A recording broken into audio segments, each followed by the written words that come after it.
नमस्कार दोस्तों। तो नया क्वेश्चन हम स्टार्ट कर रहे हैं। तो क्वेश्चन है आपका, देखो कैंसिलेशन शायद हमने कर चुके थे। तो नया क्वेश्चन है आपका, कैन भूमिदार विद ट्रांसफरेबल राइट यानी कि can BWTR transfer his interest in the holding. क्या भूमिदार जो आपका ट्रांसफरेबल राइट है वो ट्रांसफ़र कर सकता है अपना इंटरेस्ट होल्डिंग में? इफ़ यस, तो क्या उस पर रिस्ट्रिक्शंस इम्पोज की गई हैं उसके राइट ऑफ ट्रांसफ़र में? ठीक है, देखो बेसिकली भूमिदार भी ट्रांसफरेबल राइट है तो वो कर तो सकता ही है क्योंकि ही हैज़ ट्रांसफरिंग पावर। ठीक है, अब हमें बस इतना सा देखना है कि क्या कहते हैं वो किस हद तक कर सकता है। समझ में आ गई? देखो भूमिदार पे ट्रांसफर राइट, ये क्वेश्चन ही कह रहा है कि जब कोई बंदा भूमिदार जो ट्रांसफर राइट रखता है तो वो अपने ट्रांसफर तो कर ही सकता है ना होल्डिंग में। यहाँ से आंसर तो हमें पता ही चल गया कि हाँ कर सकता है भैया। अब इफ़ यस, अगर वो कर सकता है तो कितनी हदें हैं, तो इसमें हदें हमें चेक करनी है बस। ठीक है, तो सेक्शन 88 जो है आपका क्या कहता है कि जो इंटरेस्ट है भूमिदार विद ट्रांसफरेबल राइट का, ठीक है, वो प्रोविज़न ऑफ द कोड के अधीन रहते हुए उसको ट्रांसफ़र किया जा सकता है। वो ट्रांसफरेबल नेचर का होता है। ठीक है, इट सिंपली मीन, इसका सरलता में इसका मतलब क्या होता है कि जो भूमिदार पे ट्रांसफरेबल राइट हैं वो राइट टू ट्रांसफ़र आपका रखते हैं, अपने इंटरेस्ट को वो ट्रांसफ़र कर सकते हैं बाय वे ऑफ आपका सेल, बाय वे ऑफ आपका गिफ्ट, बाय वे ऑफ आपका लीज, या फिर कोई भी अदर मैनर जो कि आपका जो है व्हाटसोएवर, जो कि आपका आप हाउएवर, मतलब कोई भी मैनर हो सकता है आपका। ठीक है, या तो वे ऑफ सेल से या गिफ्ट से या लीज से या कोई भी अदर मैनर। ठीक है, हाउएवर फिर भी such right to transfer is not absolute right. ठीक है, आप ट्रांसफरेबल राइट तो रखते हो but your transferring right is not of absolute nature. ठीक है, it is of qualified right. ठीक है, and is subject to provisions of this code. तो क्या है कि वो जो प्रोविजन ऑफ दिस कोड है उसके अधीन रहते हुए है आपका। The code imposes certain restrictions on such right to transfer. तो कोड क्या करता है, इम्पोज करता है कुछ आपकी जो है रिस्ट्रिक्शंस राइट टू ट्रांसफ़र पे। ठीक है, ये चीज़ आपका दे रखा है। अब उसका रिस्ट्रिक्शंस क्या क्या है वो देख लेते हैं हम। तो रिस्ट्रिक्शंस आपकी पहली है कि जो आप होल्ड कर रहे हो ज़मीन, ठीक है, वो 5.0586 हेक्टेयर से ज़्यादा की नहीं होनी चाहिए। ठीक है, उसके बाद पर्सन जो कि अदर देन इंडियन नेशनल है, मतलब फॉरेनर्स को एक्वायरिंग करने का राइट नहीं है, तो आप जो है फॉरेनर्स को नहीं बेच सकते ज़मीन। ठीक है, उसके बाद restrictions on transfer bye mortgage. ठीक है, तो आप जो है मॉर्गेज नहीं कर सकते, आप गिरवी नहीं रख सकते। Restriction on transfer bye lease. ठीक है, आप जो है भैया पट्टे पे नहीं दे सकते। उसके बाद restriction on transfer by bhumidar belonging to a scheduled caste. ठीक है, तो भूमिदार मान लो शेड्यूल कास्ट है या शेड्यूल कास्ट का है। अब शेड्यूल कास्ट क्या है आपका, ये आप आर्टिकल 366 की क्लॉज आपका 25 में आपका शेड्यूल कास्ट दे रखा है। शेड्यूल कास्ट आपका प्रेसिडेंट आपका नोटिफाई करता है कि who shall be the schedule caste and who shall be the आपका शेड्यूल ट्राइब। ठीक है, तो ये 366 के 25-26 में आपका दोनों दे रखा है। ठीक है, और वो डील किससे होता है, 338 ए और आपका जो है 341, इनसे आपका डील होता है कॉन्स्टिट्यूशन के। तो आप वो देख लीजिएगा वो शेड्यूल कास्ट में कौन कौन आती हैं। कुछ कास्टें हैं जो शेड्यूल कास्ट में आती हैं, तो वो अगर भूमिदार हैं तो उन पर रिस्ट्रिक्शंस है कि आप जो है प्रॉपर्टी को ट्रांसफ़र नहीं कर सकते। उसके बाद restrictions on transfer by bhumidar belonging to scheduled tribe. ठीक है, जो कि आपका शेड्यूल्ड ट्राइब में है उन पे भी आपका रिस्ट्रिक्शंस है। ठीक, अब इसको पॉइंट बाय पॉइंट जो 6 ये हैं हम इनको एक एक करके इनको पढ़ते हैं। ठीक है, तो सेक्शन 89 क्लॉज 2 कहता है कि हर एक person, no person shall have right to acquire by purchase और गिफ्ट। कोई भी पर्सन न तो खरीदेगा न उसे उपहार में मिलेगी कोई भी होल्डिंग या कोई भी पार्ट। ठीक है, भूमिदार भी ट्रांसफरेबल राइट से। ठीक है, अब मान लो भूमिदार अभी ट्रांसफरेबल राइट से कोई ज़मीन ली आपने। ठीक है, और आपका जो है पूरी वैल्यू जो है 5.0586 से आपका हेक्टेयर से ज़्यादा ज़मीन हो गई आप पे, तो आप ऐसे ट्रांसफ़र पे आपका रिस्ट्रिक्शंस लगाई गई हैं। ठीक है, तो इसमें यही कहा गया है where the transfer as a result of such acquisition, जिसको हमने ट्रांसफ़र करी है वो एक्वायर कर लेता है और उस एक्वायर करने के रिजल्ट में क्या होता है कि वो अगर जो वो लैंड होल्ड करता था और प्लस जो उसने एक्वायर करी है, वो दोनों मिला के जो है उसकी जो है वैल्यू कितनी है, 5.086 से ज़्यादा हो रही है। सही है या ठीक। तो इसलिए जो है उस बंदे को कहा गया कि आप मतलब ऐसे बंदे को आप जो है वो ट्रांसफ़र नहीं कर सकते। ठीक। उसके बाद एक्सेप्शन आपका दे रखा है। एक्सेप्शन आपका 89 क्लॉज 3 में ये दे रखा है कि स्टेट गवर्नमेंट चाहे तो 5.0586 हेक्टेयर का जो परचेज है, इसको आप जो है एक्सेस में है तो आप उसको अप्रूव कर सकते हैं। ठीक है। किसके लिए अप्रूव कर सकते हैं, तो रजिस्टर्ड फर्म के लिए अप्रूव कर सकते हैं, कंपनी के लिए अप्रूव कर सकते हैं, पार्टनरशिप फर्म के लिए अप्रूव कर सकते हैं, लिमिटेड लायबिलिटी पार्टनरशिप फर्म के लिए यूज़ कर सकते हैं, ट्रस्ट के लिए, सोसाइटी के लिए, कोई एजुकेशनल या चैरिटेबल इंस्टीट्यूशन है उसके लिए। ठीक है।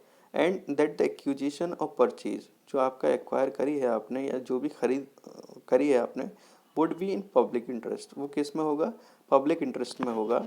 And is likely to generate economic activities, और वो क्या करेगा, उसका मकसद क्या हुआ कि वो इकोनॉमिक एक्टिविटीज़ जो आपकी आर्थिक कार्य क्रियाकलाप हैं उनको जो है जनरेट करना, अदर देन एग्रीकल्चर, जो कि आपका कृषि से अलग होगा।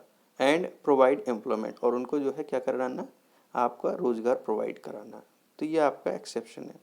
इन सच केस, ऐसे केसों में the provision of Uttar Pradesh imposition of ceilings on land holding act 1960 shall not apply to such acquisition.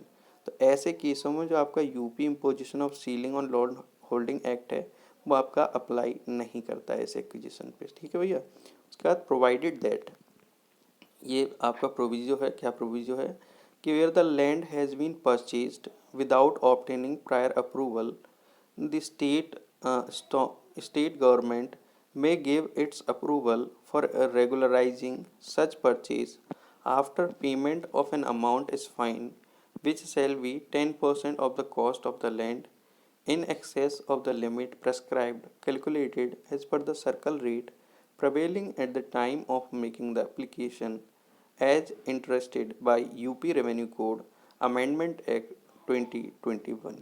तो ये क्या प्रोविजो क्या है आपका कि अगर कोई जहाँ कोई लैंड है वो परचेज की जाती है बिना कोई प्रायर अप्रूवल की स्टेट गवर्नमेंट के, ठीक है, तो उसमें जो है आपका जो है स्टेट गवर्नमेंट उसको अप्रूव कर सकती है। ठीक है।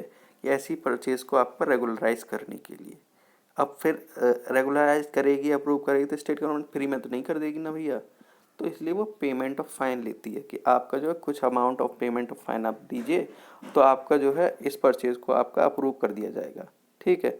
अब वो फाइन कितना होगा, फाइन होगा which shall be 10% of the cost of land, जो कि आपकी ज़मीन की वैल्यू है उसका 10% होगा। ठीक है। और land in excess of limit prescribed calculated, मतलब लैंड की वैल्यू, कौन सी लैंड की वैल्यू, जो आपने एक्सेस में ली है उस लैंड की वैल्यू, पूरी लैंड की नहीं, जो आपने जितनी एक्सेस में ली है उस लैंड की वैल्यू का 10%। ठीक है। Prescribed calculated as per the circle rate prevailing at the time of making the application, और वो रेट हम कैसे डिटरमिन करेंगे, जो आपका सर्कल रेट होगा उस हिसाब से हम जो एक्सेस में जो लैंड है उसकी वैल्यू को हम उस हिसाब से जो है सर्कल रेट के हिसाब से डिटरमिन करेंगे, उसका 10% आपका फाइन देंगे हम। ठीक। अब मान लीजिए सर्कल रेट के हिसाब से कोई लैंड जो एक्सेस में है वो है आपका 1 लाख। ठीक है। अब 1 लाख का 10% कितना हो गया, 10,000, तो आप 10,000 का फाइन आपको देना पड़ेगा भैया। ये सिंपल बात इसका ये है। उसके बाद सेकेंड पॉइंट देख, इसमें अभी भी प्रोविजो दूसरा है। प्रोविजो यह कहता है कि अगर स्टेट गवर्नमेंट सेटिस्फाई हो जाती है कि कोई भी ट्रांसफ़र जो बनाया गया है वो पब्लिक इंटरेस्ट में बनाया गया है, ठीक है, under various promotions investment policies of for the projects being encouraged by the state government for the establishment of private universities and medical colleges, it may exempt any such transferee from the payment of such fine। ठीक है। तो provided further that क्या है कि ये provide कराया गया कि जहाँ राज्य सरकार ये संतुष्ट हो जाती है कि कोई भी ट्रांसफ़र जो मेड किया गया है पब्लिक इंटरेस्ट में, ठीक है, वो भिन्न भिन्न आपके प्रमोशन इन्वेस्टमेंट रखता है या पॉलिसीज़ रखता है, ठीक है, या बहुत सारे प्रोजेक्ट्स के लिए जो कि आपका स्टेट गवर्नमेंट एनकरेज करती है, या फिर प्राइवेट यूनिवर्सिटीज़ के आपके इस्टेब्लिशमेंट के लिए या मेडिकल कॉलेजेस की इस्टेब्लिशमेंट के लिए, तो ऐसे जो ट्रांसफ़र ही हैं उनको पेमेंट ऑफ फाइन से आपका जो है एग्जेम्प्ट किया जा सकता है। मतलब आप पब्लिक पर्पज़ के लिए कर रहे हो यार, प्राइवेट यूनिवर्सिटी या मेडिकल कॉलेज बना रहे हो, तो इससे पब्लिक का ही तो फ़ायदा है। तो ऐसे में आपको जो है फ़ाइन करने से स्टेट गवर्नमेंट कह सकती है बेटा जाओ, आप फाइन मत करो, आप अच्छा काम कर रहे हो, ऐसा कह सकती है। ठीक है, तो ये आपका जो है प्रोविजो दूसरा दे रखा है। उसके बाद सेकंड है आपका persons other than Indian nationals not to acquire land. ठीक है, जो इंडियन नेशनल्स है ना, मतलब जो भारतीय लोग हैं, उनसे अलग जो लोग हैं यानी कि फॉरेनर्स आपके, तो foreigners not to acquire land, foreigners आपका लैंड को एक्वायर नहीं करेंगे, ये रिस्ट्रिक्शंस है। तो सेक्शन 90 कहता है कि no person other than an Indian citizen, सीधी बात है फॉरेन पर्सन। उसके बाद shall have the right to acquire any land, तो वो बंदे राइट नहीं रखेंगे एक्वायर करने का लैंड का, किस हिसाब से, by way of sale, by way of gift और in any other manner involving transfer of possession in his favour. तो उसमें क्या है कि ट्रांसफ़र ऑफ पोजेसन उसके फेवर में हो रहा हो without prior permission in writing from the state government, तो स्टेट गवर्नमेंट की विदाउट प्रायर परमिशन राइटिंग में लिए बिना। तो ये आपका जो है ये आपका रिस्ट्रिक्शंस दे रखी हैं सेकंड में। उसके बाद restrictions on transfer bye mortgage. ठीक, तो restrictions on transfer bye mortgage क्या है, अकॉर्डिंग टू सेक्शन 91 क्या कहती है, मतलब 91 के हिसाब से क्या है कि no bhumidar has the right to mortgage his holding और its part by transferring the possession of mortgage land और agreeing to transfer the holding to the mortgagee as security for the amount of mortgage advanced और to be advanced for the किसका interest thereon. ठीक, तो इसका कहने का मतलब ये है, सेक्शन 91 ये कहता है कि कोई भी भूमिदार है उसके पास आपका राइट टू मॉर्गेज यानी कि गिरवी रखने का अधिकार नहीं होगा। ठीक है, होल्डिंग्स को या उसके किसी भी पार्ट को। ठीक है, बाय मतलब किस चीज़ के द्वारा, जैसे मान लो transferring the possession of mortgage land, आप जो है किसी भी गिरवी वाली ज़मीन की जो है पोजीशन को आप ट्रांसफ़र कर रहे हो भैया, तो आप जो है ऐसे में आपको क्या कहते हैं, राइट टू मॉर्गेज तो आपको होगा नहीं ना। ठीक है, आप दोबारा समझिए इस चीज़ को, no bhumidar has the right to mortgage his holding और इट पार्ट्स बाय।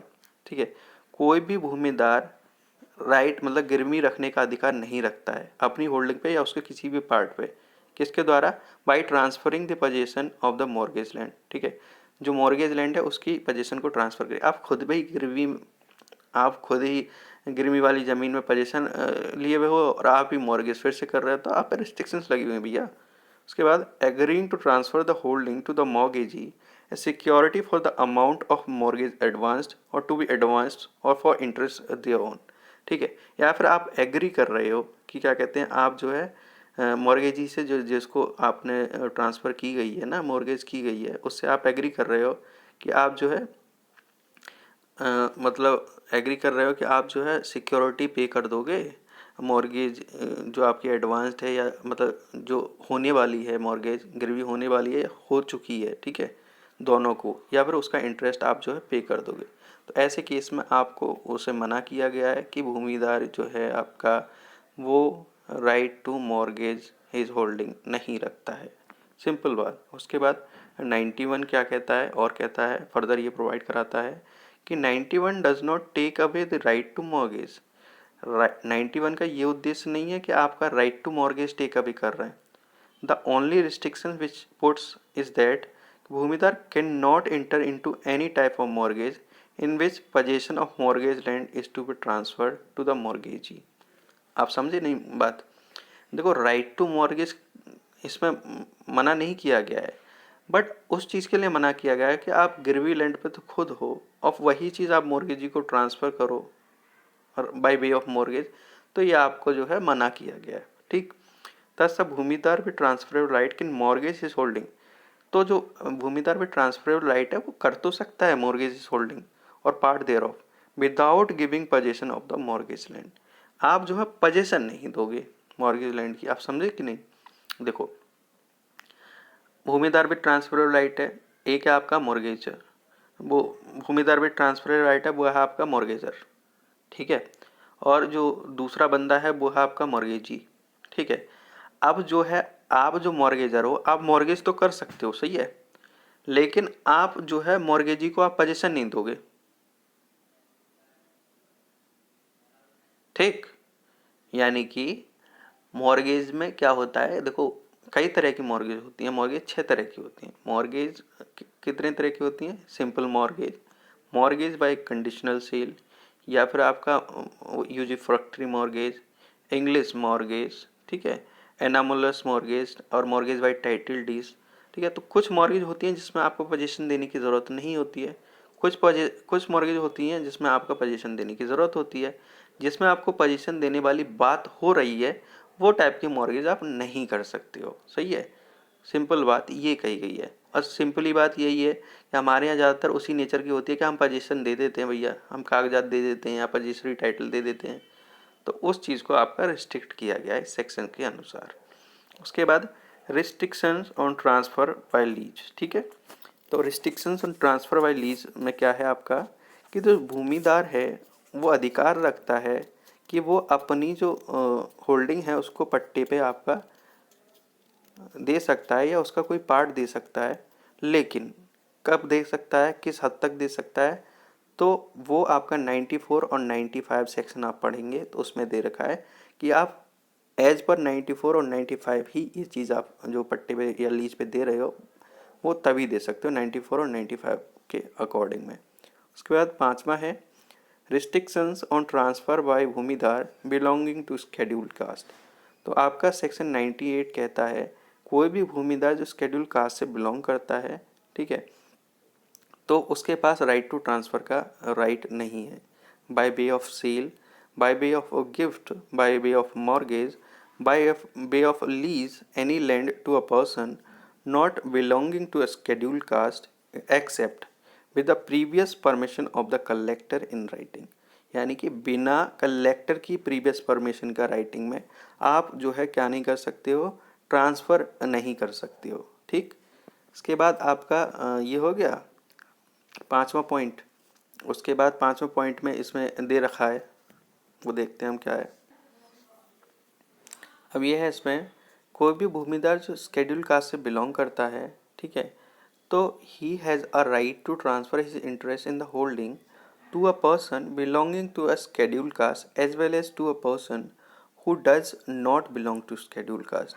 तो भूमिदार में ट्रांसफरेबल राइट, उसका इंटरेस्ट है अपना जो है वो ट्रांसफ़र कर सकता है किसी भी उस पर्सन को जो शेड्यूल्ड कास्ट का है या जो शेड्यूल्ड कास्ट का नहीं है उसको भी। हाउएवर, लेकिन फिर भी अगर कोई पर्सन जो कि आपका शेड्यूल कास्ट का नहीं है उसको आप ट्रांसफ़र करते हो तो आपको प्रायर परमिशन ऑफ कलेक्टर भैया लेनी ज़रूरी है। तो मैंडेटरी परमिशन कहाँ रिक्वायर होती है? When you are transferring your property to someone else other than the person who belongs to a scheduled caste, ठीक है। उसके अलावा आप उसको देते हो देन तो आपको परमिशन लेने की आवश्यकता है। और अब अगर आप सिंपली शेड्यूल कास्ट या शेड्यूल कास्ट में दोनों ही कर रहे हो आपस में, then what is the problem यार, this is nothing wrong in it, ठीक है। उसके बाद condition for granting permission for transfer, ठीक है, कि जो आपका ट्रांसफ़र परमिशन मतलब कंडीशंस क्या हैं, conditions for granting permission for transfer. तो क्या क्या आपकी कंडीशंस हैं जो आपका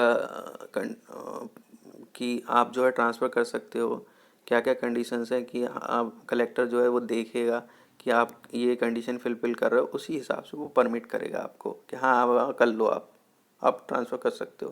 तो कलेक्टर साहब क्या करेंगे, देखेंगे आपको परमिशन ग्रांट करने से पहले ये देखेंगे आप सारी स्थितियाँ आप जो है देख रहे हो कि नहीं। तो कलेक्टर में give the permission in the following conditions.